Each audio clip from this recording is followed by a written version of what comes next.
အားလုံးဖျားရှင်ကောင်းချီးပေးပါစေအာမင်ရောက်စီတိုင်းရဲ့ဆုတောင်းပေးမှုကြောင့်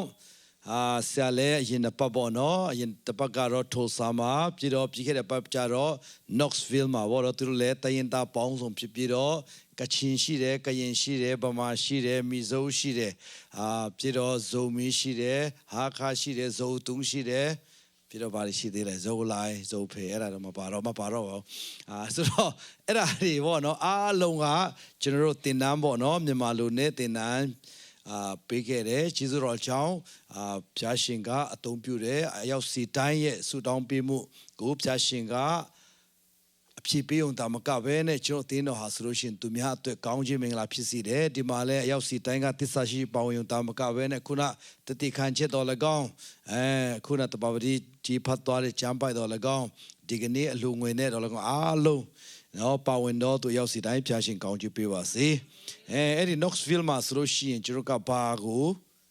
အတိကထားပြီးတော့သင်တယ်လဲဆိုလို့ရှိရင်ခရစ်တော်၌အသက်တာတစ်ပေါ့နော်အဲ့ဒါဖြစ်တယ်လူတွေကအတိကြိုက်လားအဟောင်းကြိုက်လားအတိကြိုက်ကြတယ်ဟုတ်တယ်နော်အဲ့ဒါမျိုးသမီးတွေဆိုရင်အင်ဂျီတိကြိုက်လားအင်ဂျီဟောင်းကြိုက်လားအတိကြိုက်တယ်နော်ဘယ်ချိန်မှာအင်ဂျီဟောင်းသွားလဲနော် Facebook မှာတခါဓာတ်ပုံရိုက်ပြီးတော့တင်ပြီးပြီဆိုလို့ရှိရင်နောက်ထပ်ဝတ်ချင်လားမဝတ်ချင်တော့ဟာအဲ့ဒါရမဝတ်ချင်တော့ဆိုပြီးတော့အတိကြိုက်ကြတယ်နော်အရင်တော့ဆိုလို့ရှိရင်ကျွန်တော်ဒီ US ရောက်ပြီးတော့ Chicago မှာပေါ့နော်တယောက်ဟာဆိုလို့ရှိရင်တော့သူတို့ရောက်ခါစားဆိုလို့ရှိရင်အဲ့တော့ကသူတို့ကဟိုဘက်မှာဆိုရင် Catholic Charity တွေဆင်းတယ်အဲ့မှာသူတို့ကပေးတယ်အဲ့ဒီမှာဆိုဖာတွေလည်းထားပေးတယ်အိယာတွေလည်းထားပေးတယ်ထိုင်ခုံတွေလည်းထားပေးတယ်အားလုံးပေါ့နော်အဲ့ဒါတွေကအဟောင်းလားတစ်လားအဟောင်းဖြစ်တယ်ဒါပေမဲ့နောက်နေ့ tax return ရတဲ့ခါကျတော့သူဘယ်လောက်ရတယ်လဲဆိုတော်တော်များများရတယ်ခလေးလည်းများတယ်ဆိုတော့เนาะကျေးဇူးတော်ကြောင့် tax return များသလားများတယ်အဲ့ဒီမှာသူကအတစ်ပဲကြိုက်တယ်တဲ့เนาะဆိုတော့အိမ်မှာဆိုလို့ရှိရင်အဟောင်းထားကိုမထားတော့ဘူးเนาะဆိုဖာဆိုလို့ရှိရင်လည်းအတစ်เนาะကတင်ဆိုလို့ရှိရင်လည်းအတစ်ပြီးတော့ခွက်တွေပါလို့ဆိုလို့ရှိရင်လည်းအတစ်ပကားဆိုရင်လည်းအတစ်ပြီးတော့အိမ်မှာတပည့်စစ်ဆိုရင်လည်းအတစ်အားလုံးအတစ်ကျွန်တော်မိန်းမကလွယ်လို့ပေါ့နော်လို့ပေါ့ဆာပေါ့နော်ဆိုတော့သူ့မိန်းမတော့အတစ်တော့မလိုချင်ဘူးပေါ့နော်ဆိုတော့လူတွေတော်များများကအတစ်ကြိုက်ကြတယ်ကျွန်တော်တို့လည်းခရစ်တော်၌ရှိပြီးပြီဆိုလို့ရှိရင်အတစ်တော်တရားဝဖြစ်တယ်ကိုရင်တူအော်ဝါရစာဒုတိယဆိုအခန်းကြီး9အငယ်ဆက်ခွန်မှာပြောလဲလူမီဒီကဘာဖြစ်လဲခရစ်တော်၌ရှိလေဘာဖြစ်လဲအတစ်ပြုတ်ပြင်းတော့တတဝါဖြစ်တကယ်တမ်းကျတော့အတစ်ပြုတ်ပြင်းလို့ကျွန်တော်မဆိုလို့အတစ်ဖန်ဆင်းဖြစ်ရမှာအဲ့ဒါမှာ new creation ဆိုတာပေါ့နော်အတစ်ဖန်ဆင်းတော့တတဝါဖြစ်၏ဟောင်းတော့အရာတို့ဒီဘာဖြစ်လဲပြောင်းလဲ၍ဘာဖြစ်လဲအတစ်ဖြစ်ကုန်၏အဲ့ဒါကြောင့်မိတ်ဆွေရဲ့အထဲထဲမှာအခုနော်စိတ်ဓာတ်ချခြင်းနဲ့လာလို့ရှိရင်ခရစ်တော်ထဲ၌စိတ်ဓာတ်ချတဲ့ဆိုတာမရှိဘူးမျိုးလင်းချက်အစ်နဲ့အိမ်ပြန်မှာဖြစ်တယ်အာမင်စိတ်ငြိစရာနဲ့လာလို့ရှိရင်လေစိတ်ငြိစရာကဝိညာဉ်တော်ရဲ့အသီးထဲမှာမပါဘူးဝိညာဉ်တော်ရဲ့အသီးထဲမှာပါလေငြိမ်သက်ခြင်းပါတယ်အာမင်စိတ်ငြိစရာရှိတော်သူကိုမိတ်ဆွေကဒီကနေ့ခရစ်တော်ထဲ၌အသစ်တော်အသက်တာနဲ့သက်ရှင်ပြီဆိုလို့ရှိရင်ဘာဖြစ်ရမလဲဆိုလို့ရှိရင်ငြိမ်သက်ခြင်းနဲ့ပြန်ရမှာဖြစ်တယ်နော်စိတ်ထဲမှာနည်းနည်းပါးမကြည်တော့သူ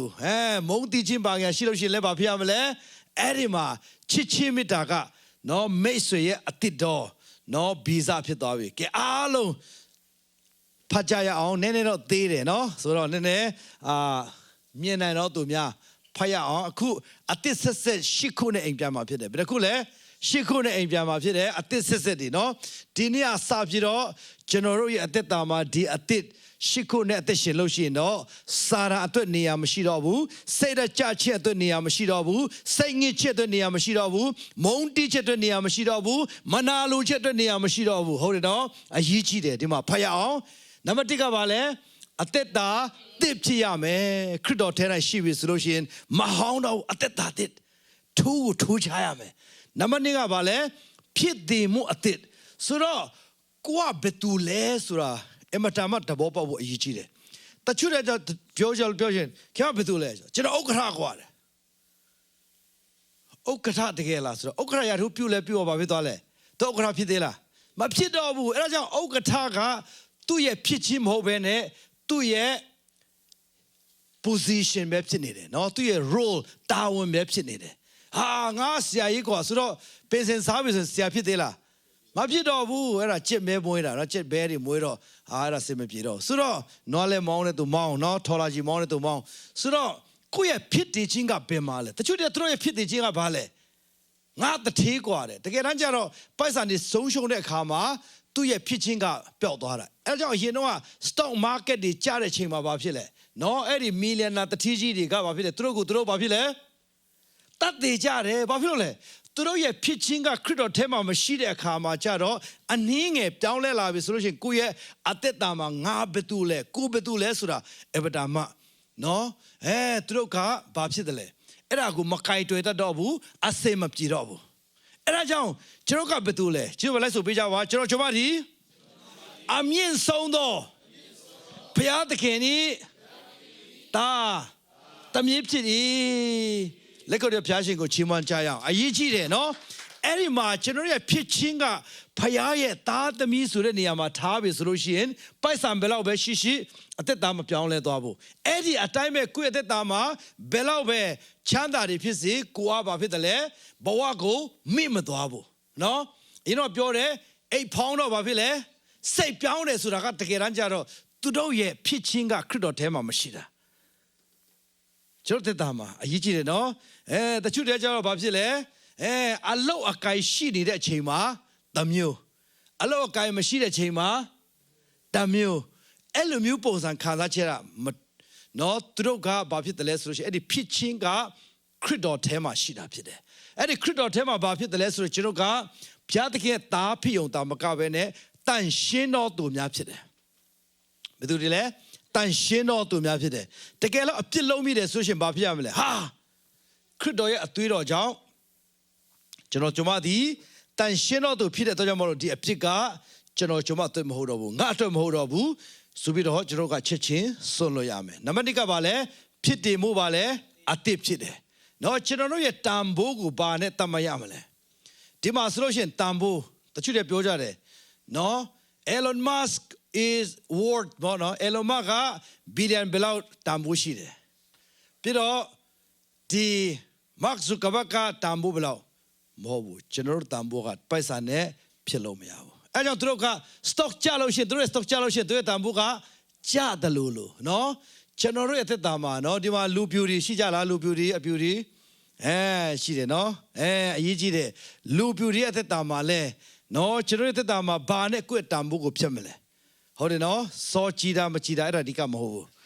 အဓိကက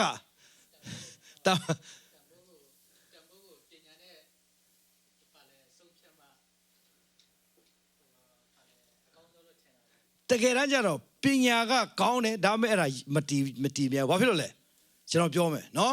အဓိကကဘာဖြစ်တယ်လဲဆိုတော့ဘာနဲ့တတ်မရမလဲဆိုလို့ရှိရင်ခရစ်တော်ရဲ့အသွေးတော်နဲ့ရွေးဝယ်တာဖြစ်တယ်ဟုတ်တယ်နော်အရေးကြီးတယ်ပညာရှိလဲဘယ်သွားလဲတင်းကြိုက်ပဲသွားတာပဲဟုတ်တယ်မလားပညာမရှိလဲဘယ်သွားလဲ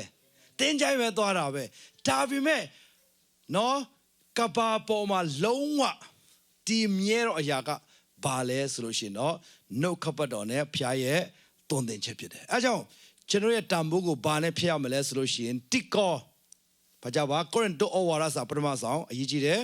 ကောရိန္သုဩဝါဒစာပထမဆောင်အခန်းကြီး6အငယ်19နဲ့20အရေးကြီးတယ်ကိုယ့်ရဲ့တန်ဖိုးကဘာလဲဆိုတာမသိတဲ့ခါကျတော့ဘာဖြစ်တယ်လဲဆိုတော့ကိုယ့်ရဲ့တန်ဖိုးကိုနော်စာရန်ကိုအသုံးပြုခိုင်းတဲ့အခါမှာ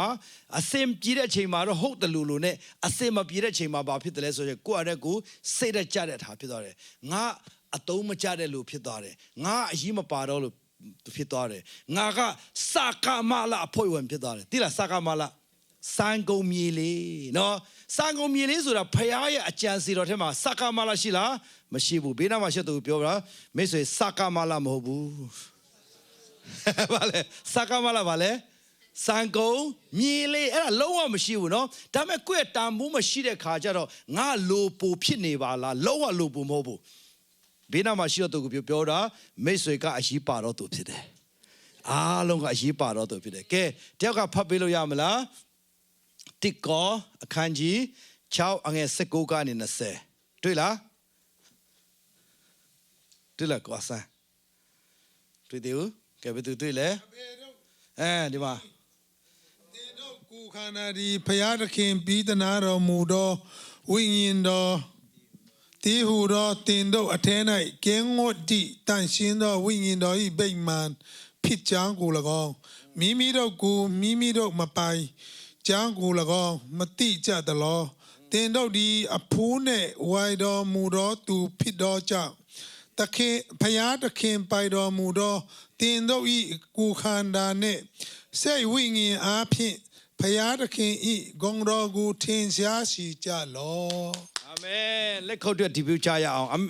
ကျေးဇူးတင်တယ်ဆရာပပြန်ဖတ်သွားတယ်လို့ပဲကျွန်တော်တို့ကတကယ်တန်ရှင်းတော့ဗိမာန်တော်ဖြစ်တယ်အရေးပါတော့သူဖြစ်တယ်ဟုတ်တယ်နော်တချို့မိန်းမရှိတဲ့ယောက်ျားတွေဆိုရင်ဘာဖြစ်တယ်လဲတခါတလေစိတ်ရကြတတ်တယ်ဘာဖြစ်လို့လဲသူတို့မိန်းမတွေကနေအတုံးမကြဘူးဆိုရင်ငါအတုံးမကြပါလားမဟုတ်ဘူးနော်သူများတွေကအတုံးကြတာအတုံးမကြတာသူများတွေတတ်မှတ်ဖို့မဟုတ်ဘူးဘယ်သူတတ်မှတ်ဖို့လဲဖယားတတ်မှတ်ဖို့ဖြစ်တယ်အဲ့ဒါကိုကျွန်တော်ကနောက်မှပြန်ပြောမယ်ပြီးတော့ဆက်ဖတ်ရအောင်တတိယကဘာလဲတကောအတစ်တကောအတစ်ဆိုတာကကျွန်တော်ကအရှင်တော့မရှိတဲ့နော်တန်ရှင်းတော့ရင်တော့မိတ်ဆွေထဲမှာရှိသွားပြီအရင်တော့မလုံနိုင်တဲ့အရာအားလုံးကိုခရစ်တော်အဖြစ်တတ်နိုင်သွားပြီအာမင်လက်ခုပ်တို့ဖျားရှင်ကိုချီးမွမ်းကြရအောင်ပြီးတော့နံပါတ်၄ကဘာလဲရည်ရွယ်ချက်အတစ်ဖြစ်တယ်အရင်တော့ဆိုလို့ရှိရင်ငါကြိုက်တယ်လို့နေမယ်ဆိုတဲ့အဖွဲပေါ့နော်အခုကျတော့ဘာဖြစ်တယ်လဲဆိုတော့ဖယားရှင်ရဲ့အလိုတော်ကဘာလဲဆိုတာ ਨੇ ဆက်လက်ပြီးတော့သွားမှဖြစ်တယ်ပြီးတော့အခန်းငယ်9ကဘာလဲနံပါတ်5ကစာနှုံးတစ်ဖြစ်တယ်အရေးကြီးတယ်စာနှုံးတစ်ဆိုတာနော်စာနှုံးတစ်ဆိုတာကတကယ်အရင်တော့ဆိုလို့ရှိရင်တော့နော်မြန်မာပြည်နဲ့ဒီ US နဲ့ဘာစာနှုံးဘာစတဲ့နဲ့ကွာလဲသိကြလားကွာရများလားများတယ်တော်တော်ကိုများတာနော်အဲ့ဒါကိုနောက်မှပြောမယ်ပြီးတော့အခုစာနှုံးတစ်ပေါ့နော်စာနှုံးတစ်ပြီးမှဘာလဲစဖရအောင်အဆင့်တစ် new level မှာတော့မှာအတစ်တော့နော်အဆင့်တစ်အရင်တော့ကျွန်တော်ပြောမယ်အဲ့ဒီစာနှုံးတစ်နဲ့အဆင့်တစ်ပေါ့နော်အရင်တော့ဆိုလို့ရှိရင်let's see ဖို့တိတ်မပြောကြဘူးကိုဗစ်ပြည်တဲ့နောက်ပိုင်းမှာဘာဖြစ်တယ်လဲlet's see လားစီးတယ်နော်အရင်တော့မုတ်ဖို့သမားတွေဆိုရင်let's see ဖို့ပြောလားမပြောတော့ဘူးအဲ့ဒါကြောင့်တချို့တဲ့ဟာတာတောင်လောက်ကြတယ်နော်ဟာဟိုပါတကယ်မလေးရှားတို့ဘာတို့မှဆိုလို့ရှိရင်မုတ်ဖို့တဲ့နော်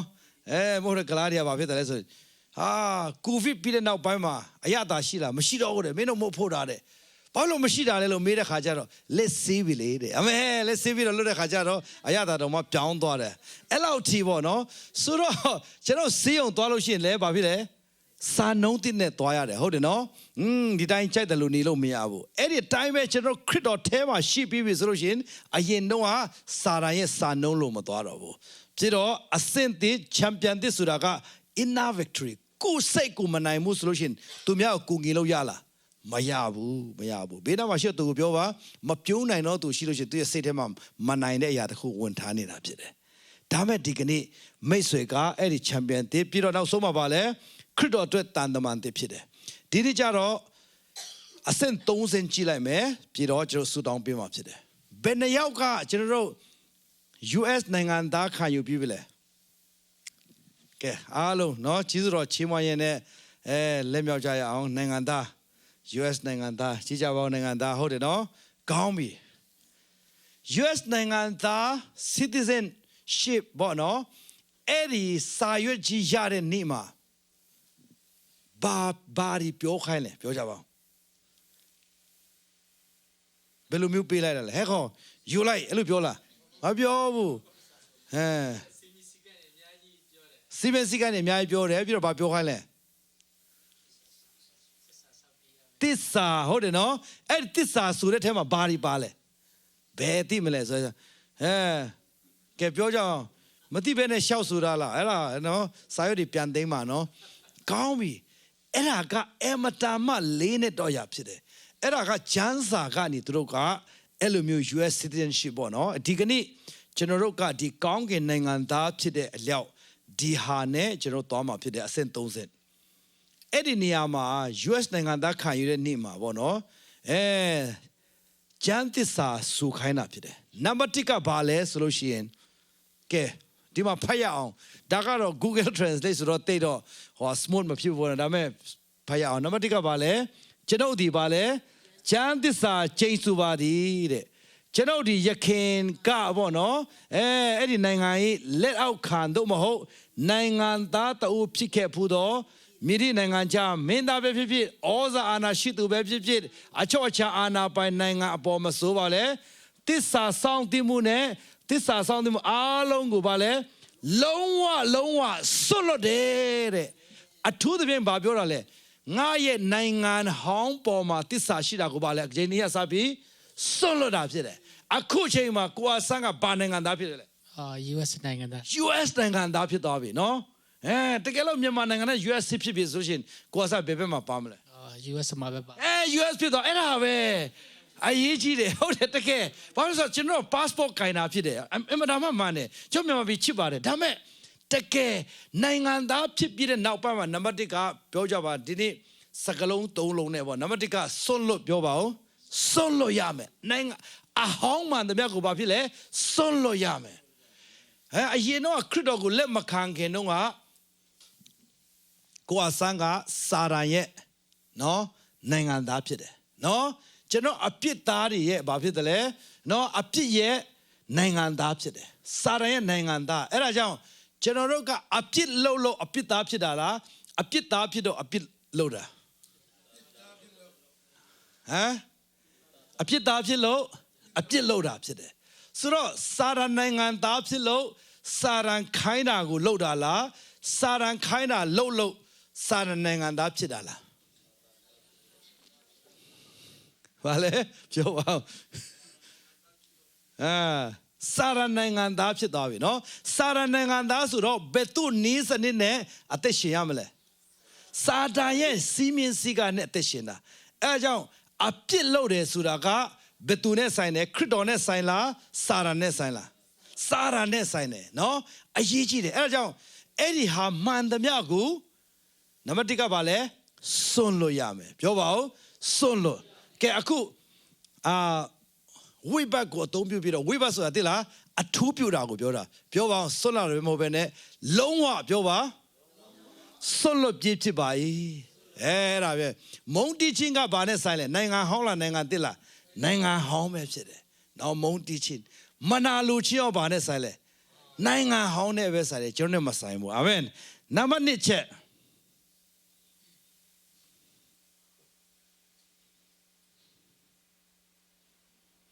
I will support and defend the Constitution and laws of the United States. ဖွဲ့စည်းပုံဥပဒေကိုဘာဖြစ်ရမလဲဆိုလို့ရှိရင်သူကလိုက်နာယုံတာမကကာကွယ်ရမယ်။နံပါတ်2ကပြောပါဦးလိုက်နာရမယ်။ US ဥပဒေအတိုင်းဘာဖြစ်ရမလဲလိုက်နာကိုလိုက်နာရမယ်။အဲ့ဒါက US citizenship ဖြစ်တယ်။နံပါတ်3အချက်ကဘာလဲဆိုလို့ရှိရင်ကဲဖတ်ရအောင်နံပါတ်3ကအရေးကြီးတယ်ဥပဒေရပြောပါအောင်ဥပဒေရလိုအပ်တဲ့အခါမှာဘာဖြစ်လဲအမေရိကန်ပြည်ထောင်စုကိုစားလက်နဲ့ကိုင်ဆောင်ပါမယ်အဲ့ဒါကမိတ်ဆွေတို့ကျန်းကျန်တဲ့ပါမှာအခါမှာပါသလားပါတယ်အဲ့ဒါတွေသိလားမသိဘူးဘာဖြစ်လို့လဲအဲ့ဒါစာရွက်ကြီးထုတ်ပြီးတော့ဓာတ်ပုံရိုက်ပြီးတော့ Facebook တင်မယ်အဲ့လောက်ပဲအဲ့လောက်ထက်လေးနဲ့ပို့ပြီးတော့လေးနဲ့တယ်ဟုတ်တယ်နော် Facebook မှာတင်ယုံလောက်နဲ့တယ်မဟုတ်ဘူးအဲ့ဒါဘာခေါ်တယ်လဲဥပဒေကလိုအပ်တဲ့ခါမှာအမေရိကန်ပြည်ထောင်စုကိုစားလက်တဲ့ကိုင်ဆောင်မယ်ဆိုတာဘာကိုဆိုလိုတာလဲပြောပါဦးတိုင်းတစ်ပါးကဒီနိုင်ကျူးကျော်လာမယ်ဆိုလို့ရှိရင်ဒီနိုင်ငံမှာအတွင်းထဲမှာရှိတဲ့လူသားတယောက်ချင်းစီနဲ့သက်ဆိုင်တယ်လို့ထင်ပါတယ်ကောင်းပြီတကယ်လို့နော်အခုအီရန်နဲ့စစ်ဖြစ်မယ်လက်နဲ့ကိုင်ဆောင်တယ်ဆိုလို့ရှိရင်အခုချိန်မှာနိုင်ငံသားဖြစ်တဲ့လူတွေကိုဘာကိုင်ခိုင်းမလဲလက်နဲ့ကိုင်ခိုင်းမယ်လက်နဲ့ကိုင်ခိုင်းမယ်ဘယ်သူနဲ့တိုက်ခိုင်းမလဲအီရန်နဲ့တိုက်ခိုင်းအီရန်နဲ့တိုက်လို့ရှိရင်တည်နိုင်လားတည်နိုင်တယ်ဟုတ်တယ်နော်ကျွန်တော်မျိုးတွေထူးထူးခြားခြားတနက်နဲ့ပြင်တည်နိုင်တဲ့အမျိုးရှာပါမျိုးဆိုတော့ကျွန်တော်အားလုံးဟုတ်လားကျွန်တော်ကတနက်နဲ့ပြင်တည်နိုင်တဲ့မျိုးလားဟုတ်တယ်အဲ့ဒါထူးထူးခြားခြားရှာပါမျိုးနော်ဆိုတော့ ဘာဖြစ်လို့ကျွန်တော်တို့ကအဲ့လောက်ထိပေါ့နော်ကြမ်းကျင်တယ်လဲဆိုလို့ရှိရင်လူအပ်လို့ရှိရင်အသက်ပေးဖို့အစဉ်သင့်ဖြစ်တယ်အဲ့ဒါကြောင့်ဒီအရာအားလုံးနံပါတ်1လုံးဝပါလဲနိုင်ငံဟောင်းနဲ့ပတ်သက်တာကိုစွန့်လို့ရမယ်နံပါတ်2ကလိုက်နာရမယ်နံပါတ်3ကပါလဲလူအပ်ပါကပါလဲအသက်တော်မှာပေးရမယ်ခရစ်တော်ရဲ့နိုင်ငံသားဖြစ်အောင်တာမကပဲနဲ့ခရစ်တော်ရဲ့စစ်သားဖြစ်ရမယ်ဟာဆရာတော်ဒီဟုတ်လို့လားကဲကောင်းပြီကျွန်တော်တေးချာလေးကြမ်းပိုက်နဲ့ကျွန်တော်ပြမှာဖြစ်တယ်အဲ့ဒါနဲ့ဆူတောင်းပေးမှာနော်နောက်အချိန်ရမှာဆက်လက်ပြီးတော့ဆက်သွားမှာဖြစ်တယ်နံပါတ်1ကရှင်လုကာခရစ်ဝင်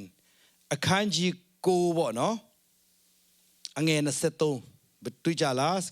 ရှင်လုကာခရစ်အခန်းကြီး9အငယ်23ရှိကြလားကြမ်းပိုက်မှာတယောက်ကဖတ်ပေးပါမိုက်ခရိုဖုန်းအဲ့ဒါကိုကင်ကပေးပါအောင်တချို့ဒီ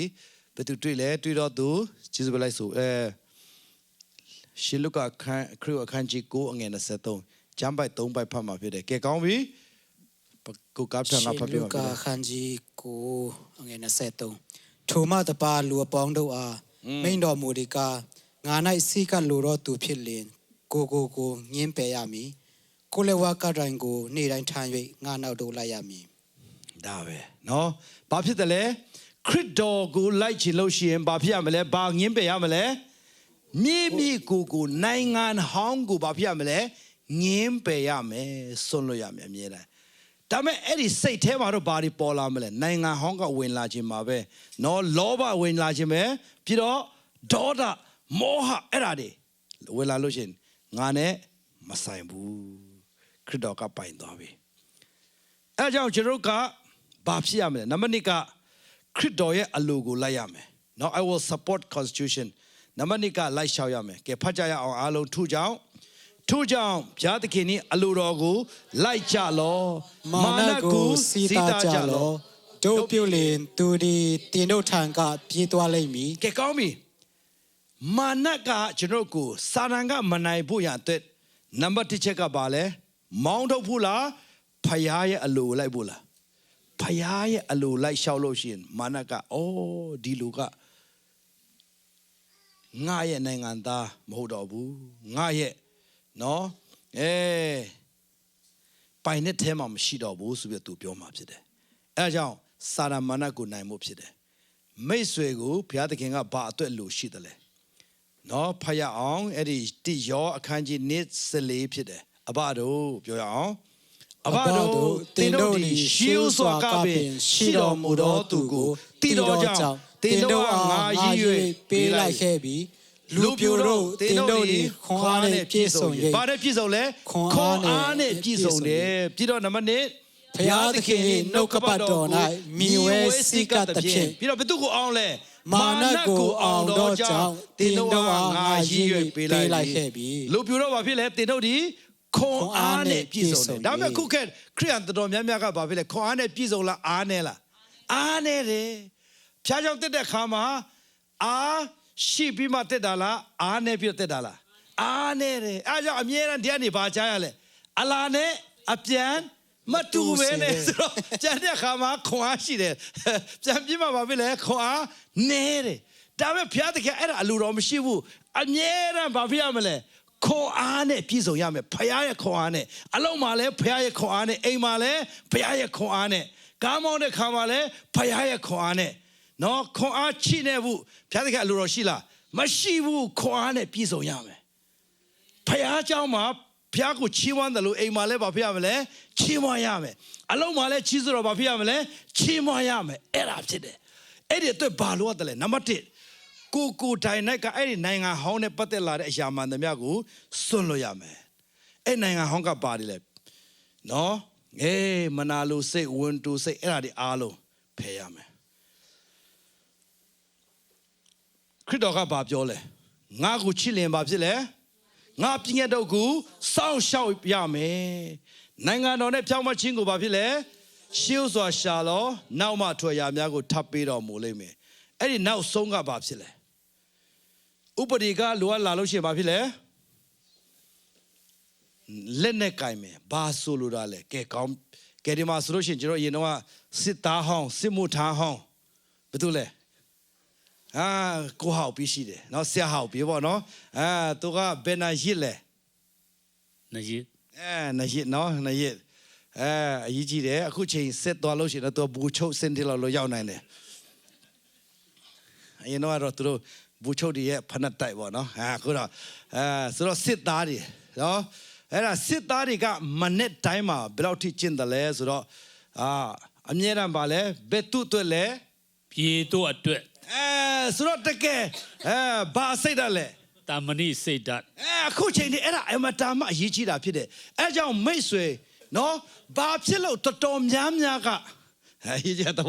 ဟုတ်တယ်တကယ်နော်ဘာဖြစ်လို့ခရိယန်တွေတော်တော်များများကခွန်အားနေတယ်လဲဆိုရှင်သူတို့ကအဲ့ဒီအဆင့်30မသွားဘူးအဲ့ဒါကျွန်တော်နေကုန်းချုံမှာဖြစ်တယ်အဲ့ဒါကတကယ်လှုပ်ချက်ဖြစ်တယ်မိတ်ဆွေအမြဲတမ်းခွန်အားနေနေတယ်ဆိုရှင်မိတ်ဆွေကဒီအဆင့်အထိနော်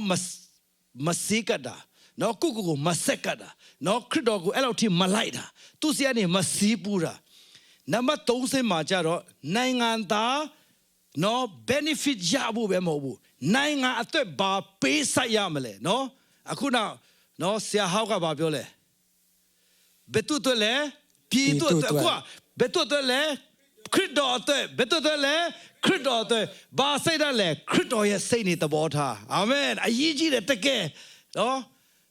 အဲ့ဒီအဆက်အထိသွားလို့ရှိရင်မိတ်ဆွေကိုဘယ်တော့မှစာတန်ကနောက်ရှက်လို့မရတော့ဘူးမိတ်ဆွေကကောင်းမြတ်တော်သူဖြစ်ပြီအဲ့ဒါနဲ့ကျွန်တော်နေုံချုံမှာဖြစ်တယ်ကဲဖတ်ရအောင်နေ့တိမောသေဩဝါစာဒုတိယအခန်းကြီးနေ့3ကနေ4ထိုတို့အလုံးငါတင်ဒီယေရှုခရစ်ထာ၌ကောင်းသောစစ်သူရဲ့ကဲ့သို့ဆင်းရဲဒုက္ခကိုတီးခံလောစစ်သူရဲ့မိဒီကမိမိကိုစစ်သူရဲ့အရာ၌ခံထားတော်သူကိုနှစ်သိမ့်စေခြင်းကလောကီမှုရင်းနဲ့ပြန် ရှုပ်ထွေးခြင်းကိုပယ်ရှားတတ်၏အဲ့ဒါပဲနော်ဆိုတော့ကျွန်တော်ယုံကြည်သူတိုင်းကိုဘာအနေနဲ့မြင်ရမလဲခရစ်တော်အတွက်ကောင်းတော့စစ်သူရဲ့ကောင်းနော်အခုတော့နော်ဆရာပဟောက်ကပြောတယ်ဘာပြောလဲဘယ်သူအတွက်လဲပြည်အတွက်အခုကကြတော့ခရစ်တော်အတွက်ဖြစ်ရမယ်ခရစ်တော်အတွက်ဘာဖြစ်ရမလဲစစ်သူရဲ့ဖြစ်ဒါပေမဲ့ကျွန်တော်ကစစ်သူရဲ့မဟုတ်ဘဲနဲ့ဘာရမလဲဆိုတဲ့တဒေါင်းစားတွေပဲများနေတာဟုတ်တယ်နော်တဒေါင်းစားခရစ်ယာန်မဟုတ်တော့ဘူးဒီကနေ့စားပြီးတော့မိတ်ဆွေကခရစ်တော်ရဲ့စစ်သားဖြစ်သွားပြီယေရှုရဲ့စစ်သားဟုတ်တယ်နော်စစ်သားတော်မှနော်ယူမစစ်သားမဟုတ်ဘူးဟုတ်တယ်နော်စစ်သားတော်မှအရက်မူးပြီးတော့တခါတည်းနဲ့နော်အဲ့ဒီမှာစီကန်ထိန်းသိမ်းအဖွဲကဒံပေးတဲ့ဖွဲဖြစ်တယ်ဘေးနားမှာရှိတော့သူပြောတာမိတ်ဆွေကယေရှုစစ်သားဖြစ်တယ်ဒန်ရိုက်ခံရတဲ့စစ်သားမဟုတ်ဘူးမူယူစစ်သားမဟုတ်ဘူးကောင်းတော့စစ်သူရဲ့ဖြစ်တယ်လက်ခရဖျားရှင်ကိုချီးမွမ်းကြအဲ့ဒါအမတားမကိုစစ်သားဆိုတော့အဲ့ဒီစစ်သူရဲ့ကဘာဖြစ်တယ်လဲဘာများမှဘာနဲမလဲချွေးထွက်များမှသွေးထွက်နဲမယ်ဒါပဲနော်ရေးကြည့်တယ်ချွေးထွက်များမှဘာဖြစ်လဲသွေးထွက်နဲမယ်အဲ့ဒီတိုင်းပဲဘာဖြစ်လို့ကောင်းတော့စစ်သူရဲ့ကစင်းတော့ကိုခံပြီးတော့မိကို training လုပ်တယ်လဲဆိုတော့နော်စစ်မြေပြင်မှာအနိုင်ရရှိဖို့ဖြစ်တယ်အဲကြောင့်မိတ်ဆွေရဲ့အသက်တာမှာကျွန်တော်ဒီလူနော်ဘုရားသခင်ရဲ့နှုတ်ခပတ်တော်နဲ့တော်၎င်းဆုတောင်းတာကျမ်းစာဖတ်တာနော်ကျွန်တော်တို့ရဲ့မိကိုနော်ဘုရားရဲ့အလိုတော်အတိုင်းဒီကာမဂုဏ်ချုပ်တည်တာအဲ့ဒါဒီအားလုံးကကောင်းသောစစ်သူရဲ့ဖြစ်ဖို့ပဲအဲကြောင့်စာရန်ကိုအနိုင်ယူဖို့ရအတွက်အရေးကြီးတယ်ချွေးထွက်များမှဘာဖြစ်လဲသွေးထွက်နေမယ်အဲ့ဒီအတိုင်းပဲဘုရားသခင်နဲ့ဆိုင်စွာနေမှစာရန်ကကိုမနိုင်မှာဖြစ်တယ်ကဲကျွန်တော်အားလုံးကိုပြန်မင်းမယ်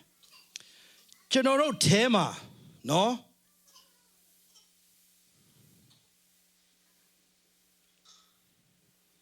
ရုပ်တုစင်းတို့တွေကိုကိုယ်ွယ်တော့သူရှိလားမရှိဘူးအခုထဲကျွန်တော်ထဲမှာရှိလားကျောက်ကဘယ်သူကိုကိုယ်ွယ်လဲခရစ်တော်တရှင်တော်ဘုရားကဲကျွန်မရုပ်တုကိုကိုယ်မကိုကိုယ်ပါဘူးဆိုတော့သူပဲလက်ထောင်ပေးကြပါကဲဖတ်ရအောင်အဲ့ဒါကြောင့်ကဲ 1 2 3ထို့ကြောင့်မတရားသောမေထုံ၌မိဝဲခြင်းညှဉ်းညူးစွာကျင့်ခြင်းကိလေသာပူပန်ခြင်းဆိုးညစ်သောတတ်မှတ်ခြင်းရုပ်တုကိုကိုးကွယ်ခြင်းဖြစ်သောလောဘလွန်ကျူးခြင်းတည်ဟုသောမြေကြီးပေါ်မှာရှိသောတင်တို့၏ကိုယ်ဟင်္ကာတို့ကိုတည်စေကြလော ကဲကောင်းပြီဒီမှာရုပ်တုကိုကိုယ်ချင်းကဘာလဲ လောဘလွန်ကျူး ရှိလို့ရှိ ခြင်း ရင်ဘာဖြစ်လဲအဲ့ဒါလုံကျူးခြင်းဖြစ်တော့ရုပ်တုကိုကိုယ်တာဖြစ်သွားပြီကဲရုပ်လောဘရှိလား ရှိ တခါတလေရှိတယ်အမြဲတမ်းလဲရှိတယ်လို့เนาะအဲ့ဒါအရေးကြီးတယ်ဆိုတော့ အဲ့ဒါတွေကအစပြီးတော့ကျွန်တော်တို့ရဲ့အသက်တာမှာဒါကနိုင်ငံဟောင်းနဲ့ဆိုင်တယ်ပေါ့နော်ကျွန်တော်နဲ့မဆိုင်ဘူးအဲကြောင့်